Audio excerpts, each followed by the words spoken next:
guys, welcome back to my channel. My name is Tatum Temia. I am the host of the Blessed and Bossed Up podcast and the CEO of Anchored Media. So as many of you guys know, I just celebrated a birthday. I recently turned 30. I feel really good about 30. Like, there's something very grown about 30 that I'm really into right now. Also, I feel like my age is finally kind of catching up where I've always been, because I've been an old soul my whole life. My friends have been like, girl, you're just turning 30. I could have sworn you've been 30 since I met you. But I'm just really excited about this new decade. But in this video, I wanted to share just a couple of things I wish I knew in my 20s, because a significant amount of you guys who listen to the podcast or who are subscribed to this channel, you guys are in your 20s. And so let me drop a couple of gems on you real quick. One of the things personally that I wish I knew was that my worth, my value was not contingent upon what I could produce. And I spent all of my 20s in grind mode. Like, I went to college, I had one job that gave me grants for school, one job, I was an RA, so I got my housing paid for, internships because I had to build this resume. I was on student government and all these organizations trying to build this resume to be able to find a job that I don't work. But all of these things for my resume so that I can be attractive to employers once I graduated. And it was just always a grind. After I graduated, got into the workforce, even in college though, before even graduating, I had a brand. I started a blog when I was on campus where I was just writing just different articles. It was called Dear Regina, because I had found out that Regina meant queen in Latin. And so I would write these letters, and essentially it was like I was writing letters to myself and just giving advice and things of that nature. So I did that on campus. I was involved in another business on campus, just anything that my heart's desire that I wanted to do, I just went after it full force. And I was exhausting.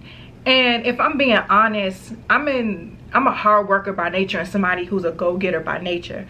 But a big part of that drive and accomplishments and being in honor societies and dean's lists and all of that was because my value and my self-worth was heavily based on what I was able to accomplish. How many trophies I could have, how many ceremonies I could have people in the stands with me for. I didn't feel worthy unless I was accomplishing something. And a lot of that was rooted in issues and trauma that had to get worked out with God and through therapy.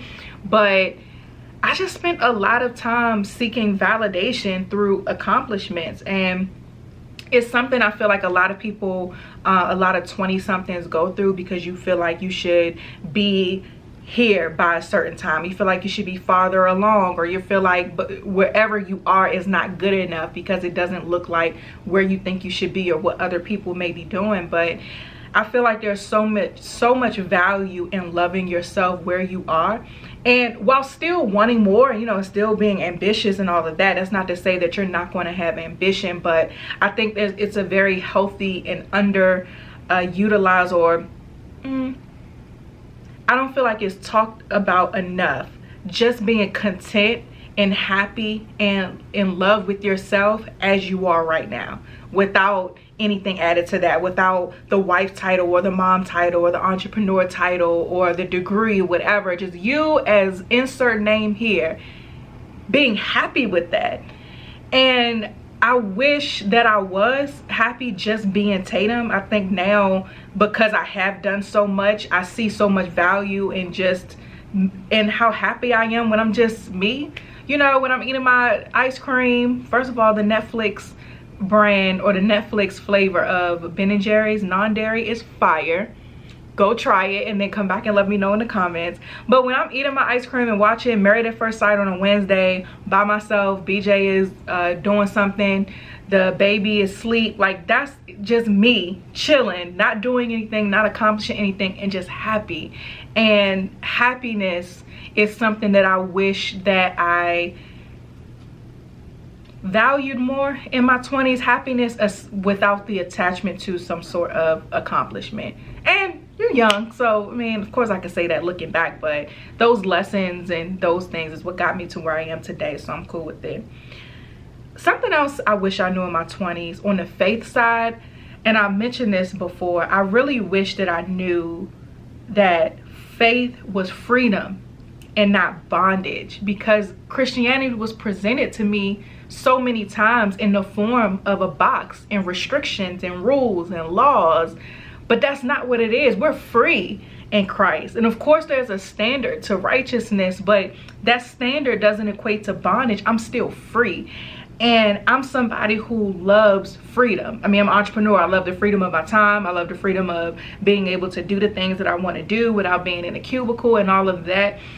Same thing when it came to religion. I wanted to be free, and for so long Christianity wasn't presented to me in that way. And it wasn't until I truly gave my life to God and built a relationship for myself that I realized that there's so much freedom in it. And I wish I knew that then, but again, I wouldn't have gotten here today if I knew everything back in my 20s, which was like 2 weeks ago. But something else though that I wish I knew in my 20s, moving on to business, a couple of things. One, everything that you see on social media, whether it presents as authentic or not, it's branding and it's marketing. It's being presented for a reason. It does not tell the true full picture. And I say that even as someone who creates content. My content does not tell the full picture. It just simply doesn't. When I'm going through things, I personally don't talk about things that I'm going through while the wound is still open. I'm not going to talk about it until after the fact, because there's certain things that I have to process and deal with without an audience. And that's just how I choose to be, because I'm a private person for the most part. And so knowing that about myself, I don't know why I had this, especially early in business, I don't know why I had this idea that everything, like I just took everything as face value on social media, and that led to a lot of comparison and feeling like I should be farther along, especially when I started living for God, feeling like there are people who weren't honoring God and were farther along than me, and that made me frustrated. There were so many emotions that were triggered as a result of me not realizing or taking social media for what it is, which is a platform to where people share their highlight reel and share what they want to share. I personally don't think there's anything wrong with that at all. I don't want to see when you're in your lowest moments. That's for you and God to work out.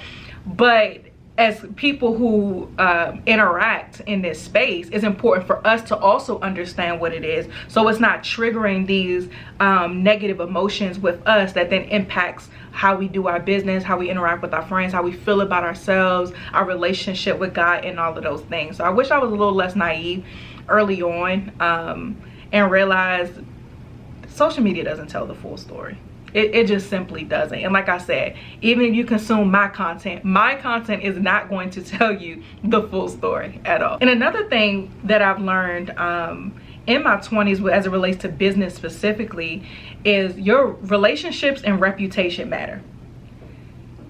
You cannot just be out here doing whatever and thinking that that's the end of it. And on the opposite side, the seeds that you plant are going to reap a harvest at some point. There are so many things that I haven't had to look far for because of relationships, because I was serving before I needed something from somebody, so they remembered that. So by the time I need something or they want to help me or whatever, it's like, what do you need? No, it's cool, whatever you need, I got you. You need a check, I got you. You need this, I got you. Just, I've seen, even with my business, we introduced a new service this year and I haven't even sold it really yet.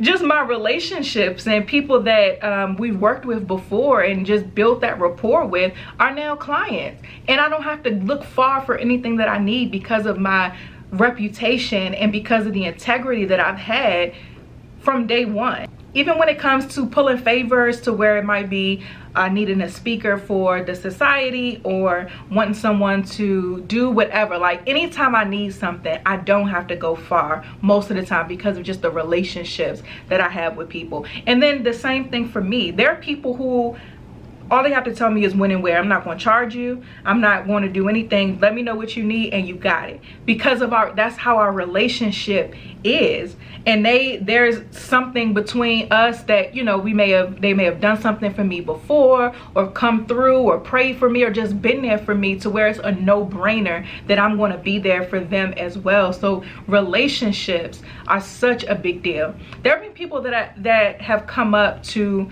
for us to collaborate or maybe work together, and I see we have a mutual acquaintance, and I'll call and be like, hey, what's up with such and such? They reached out to me. They cool? Like, what you know? And they'll say, yeah, no, go ahead. That would be a great partnership. Or they might be like, nah, Tatum, that's not going to work. But even with that, that's how things go most of the time, where people will check your reputation. Like, is this person really who they say they are? So your reputation and your relationships are very, very important. And I think especially with the younger generation, it's very selfish.